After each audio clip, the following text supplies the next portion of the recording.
Tú escuchas Panamá Hoy con Gisela Arévalo, Ángel Valdés y Enrique Arosemena.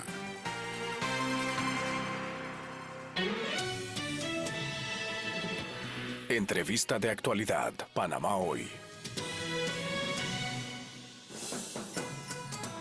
Tú eliges 2024.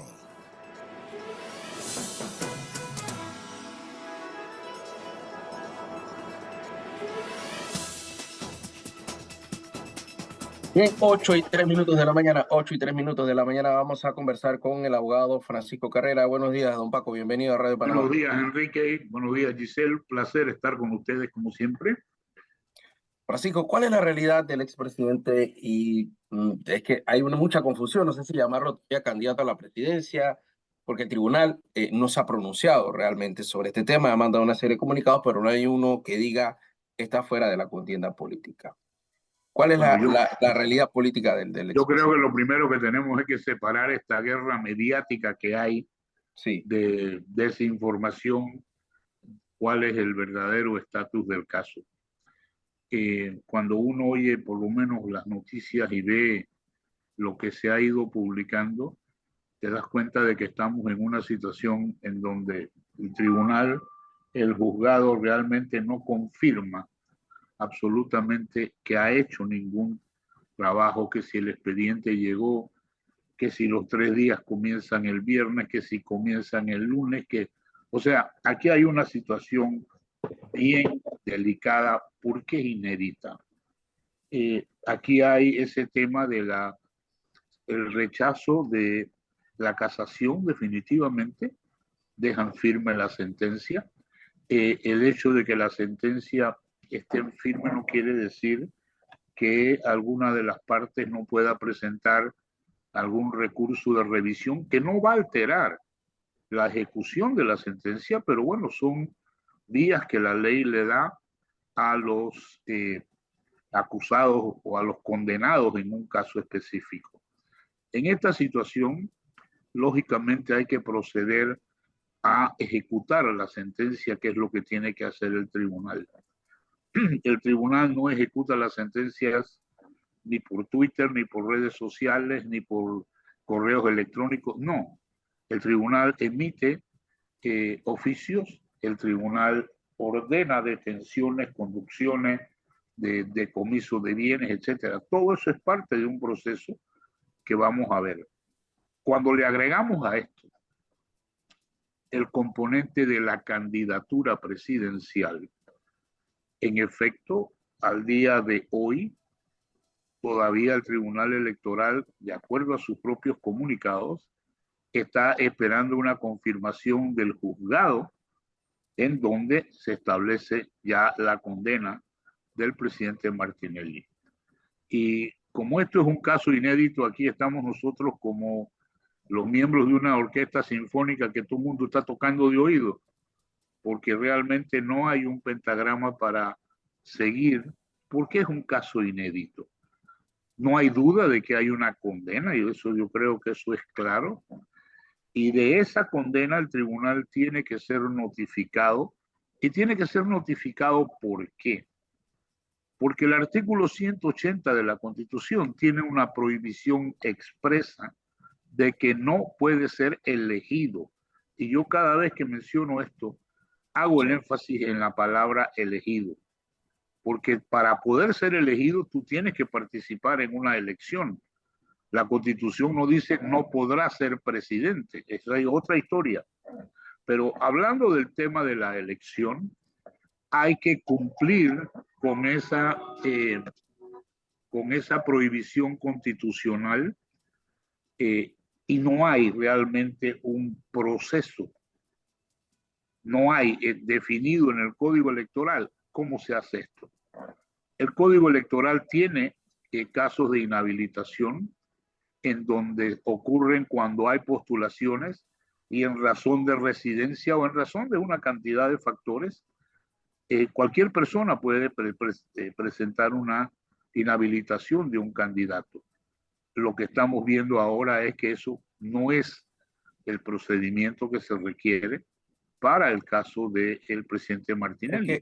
¿Qué ha faltado? Falta de información de la fuente oficial, porque por ejemplo ayer se hablaba de la notificación, pero no ha salido una fuente oficial. Entonces usted explicaba algo muy bien, hay una guerra mediática entre los bandos que dicen que sí compiten, entre los que no compiten. Entonces, al no existir una fuente oficial que diga, este es el proceso, estamos en este punto, la especulación continúa. Entonces, al final yo pienso yo, no sé, usted me corrige, que esto confunde un poco al votante también.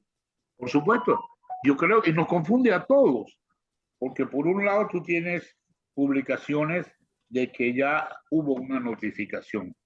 Por el otro lado tienes publicaciones de que no hay tal notificación, que esto hay que hacerlo con un procedimiento de carta rogatoria a través de la Cancillería, mandar eso a Nicaragua por la condición especial de asilado en la embajada nicaragüense que tiene el presidente Martinelli. Pero eso, para los efectos de la ley panameña en este momento, es el tribunal el que debe recibir esa información de manera oficial. Y yo creo que hasta ahora el órgano judicial, la corte y todos los juzgados, cuando ha habido la primera instancia, cuando hubo la apelación, fueron claros en manejar la información cuando la información debía haber sido difundida. En este caso, yo creo que por la coincidencia de los días feriados de carnaval y los 5 días que la Corte fijó el edicto para notificar a las partes del rechazo de la casación, es que nos encontramos nosotros en esta situación en donde a mí me preguntaba una persona ayer en la tarde, que Paco, ¿tú sabes dónde está el expediente? Digo, todavía no lo sabemos. Por un lado, la noticia del expediente llegó al tribunal, hay un periodo de 3 días para un recurso, para una aclaración, para lo que sea. Sí, y eso es así, pero en ninguna forma podemos decir de manera oficial que ha habido algo por quien no ha sido comunicado. Y yo creo que en una situación tan delicada como esta, creo que todos deberíamos hacerle una petición a la jueza de este caso, en donde el manejo de la información pública es tan importante que creo que ella debe hacer lo que hizo la Corte, comunicar esto de manera oficial, porque es lo que la ciudadanía merece. Por el otro lado, tenemos una situación muy, muy delicada, muy inédita, en donde hay un candidato presidencial que con el rechazo de la casación ya hay una sentencia que queda en firme. Y eso impide que el presidente Martinelli pueda ser candidato, tan sencillo como eso. ¿Cómo lo vamos y ese recurso de aclaración de sentencia no dilataría la decisión del Tribunal Electoral? Sí, la decisión, o sea, el fallo no se puede cambiar. La pregunta es si esa aclaración podría detener. En mi opinión, no debe detener nada, porque el proceso ya está para ejecutar la sentencia. Si mañana el presidente Martinelli no estuviera en la situación en la que está, y cuando digo presidente Martinelli, digo cualquier otro acusado, porque el procedimiento es el mismo, ya hubiera una orden de detención, ya hubiera una orden de conducción. Es más, cuando tú analizas lo que ha manifestado el presidente Martinelli y sus abogados, parte de la razón por la cual él solicitó el asilo y físicamente está en la embajada nicaragüense, era porque ya sabía que había una orden, y por lo menos ellos usan la frase que la inteligencia que ellos tienen les indicaba de que había una orden de detención y una orden de conducción para el presidente Martinelli. O sea que esto es algo que ya se esperaba, se sabía, sin embargo no ha trascendido nada de manera oficial. Ahora, ¿cuál es el estatus también, no sé si llamarlo legal, del presidente? La embajada Nicaragua dice que ellos se reservan el derecho o el estatus de otorgar el asilo. Panamá dice que no otorga el salvoconducto. ¿Está Panamá violentando el derecho internacional? ¿Lo está violentando Nicaragua? ¿Cuál es el escenario en ese sentido también del asilo? Nuevamente, Enrique, yo creo que nosotros tenemos que separar aquí todo lo que es esas manifestaciones, esas guerras mediáticas que hay.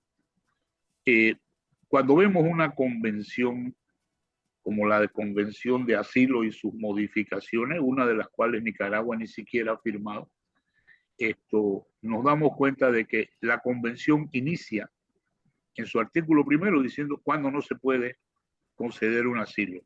Y precisamente refleja casos en donde la persona haya sido condenada por delitos comunes.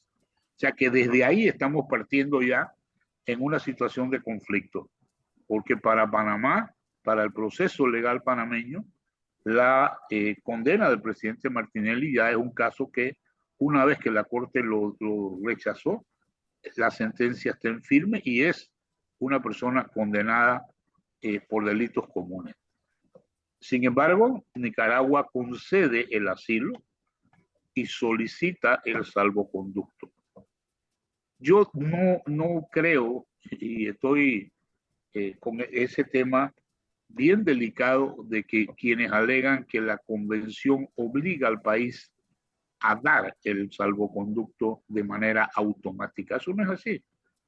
Y no es así porque precisamente este es un caso en donde hay una condena y una condena de más de 10 años. Hay sanciones económicas incluso de las acciones de la editora Panamá América. Hay unas multas, hay una cantidad de situaciones en donde para Panamá el proceso legal panameño es importante. ¿Por qué? Porque también hay que ver el caso de quienes alegan que el presidente Martinelli lo que se está es fugando. Hay una fuga aquí de no cumplir con una condena. Todas las alegaciones políticas que tú quieras aceptar, ese es su privilegio alegar eso, pero la realidad procesal, la realidad del caso es otra. Hay una condena. Entonces, cuando nosotros vemos otros casos en donde se ha concedido el asilo político, el caso de Julian Assange en la Embajada de Ecuador en Inglaterra, él estuvo 7 años esperando que le dieran el salvoconducto. Y el salvoconducto no se lo dieron porque era un asilado político en la Embajada de Ecuador. Se lo dieron porque él aceptó someterse a la jurisdicción de Estados Unidos, y todos recordamos los famosos incidentes con los Wikileaks, que fue la información en la cual él estuvo involucrado en diseminarla mundialmente. Entonces, no hay tal cosa como un derecho automático aquí, porque si esto fuera así, tú imagínate el precedente que se sienta de que cualquier persona condenada mañana alega en una embajada que es un proceso político, y nosotros no sabemos qué pruebas presentó el presidente Martinelli en su aplicación a Nicaragua, así que tampoco podemos juzgar qué es lo que él realmente alega, pero yo creo que es un hecho público y notorio de que hay una condena, y esa es la razón por la que Panamá tiene que manejar esto con mucha reserva. Francisco, sé que lo habíamos invitado para el tema político, pero usted también durante mucho tiempo está viendo temas de interés social también, de la sociedad panameña en general, y hay una crisis actual en Panamá Oeste, en el interior y en la ciudad, los apagones. El tema de la energía eléctrica no solamente costoso, sino que no se está brindando un buen servicio, y se guarda silencio cuando vemos en las redes sociales la queja constante por los daños de los productos, y nadie dice nada o pone un orden a estas empresas de distribución eléctrica. Mira, en mi plan de gobierno, cuando yo presenté, cuando estaba de precandidato, uno de los puntos ahí es la nacionalización de la distribución eléctrica. Yo creo que nosotros no debemos ocultarnos. El peor servicio que hay de electricidad es el que brindan estas empresas, Naturgy, etcétera. Y te digo, yo tengo una casa en Las Tablas y voy con mucha frecuencia, y te digo, hay fines de semana que a nosotros la energía eléctrica se nos va 5 o 6 veces. Inclusive se va de las 8 de la noche y viene a las 4 de la mañana. Entonces, el único lugar en la historia de Panamá donde un pueblo ha protestado por el mal servicio eléctrico es en la Villa de los Santos. Y se trancó una carretera allá por las protestas por ese mal servicio. qué aspiramos nosotros los panameños. Yo creo que el futuro de esto es hacer una sociedad en la cual los panameños seamos socios con una alianza público-privada y nosotros seamos dueños de la empresa de distribución eléctrica. Yo creo que lo que ya hemos visto en estos carnavales definitivamente es la tapita del pomo, la cerecita del sundae para ponerle, porque hablando de mal servicio, la luz se nos fue, yo estaba en un periodo de carnavales en las tablas, se nos fue 10 veces. Y nosotros no podemos manejar esto y todavía, tú sabes, hablando con un sentido un poco figurado, cuando tú reportas esto, te contesta un call center fuera de Panamá. Las 2 veces que a mí me ha tocado llamar por el mal servicio para cuestionar qué es lo que está pasando, me contesta una persona fuera de Panamá. Entonces, si estas compañías no tienen ni siquiera la decencia de tener un call center en el país en donde tienen una licencia de operación, en donde están explotando un servicio, ya eso te puede decir a ti qué es lo que en realidad están haciendo en Panamá. Y yo creo, así sin temor a equivocarme, y uno de los planes, esa empresa hay que nacionalizarla. Nosotros tenemos que hacer el esfuerzo de que esto sea una empresa panameña. Es más, todavía resulta hasta un poquito, vamos a decir, cómico, que cuando tú llamas a esa gente, te mandan, cuando llega el auto, los camiones, esos que tienen de servicio, y tú te das cuenta que los camiones tienen un letrero, tienen un nombre que dice cobra.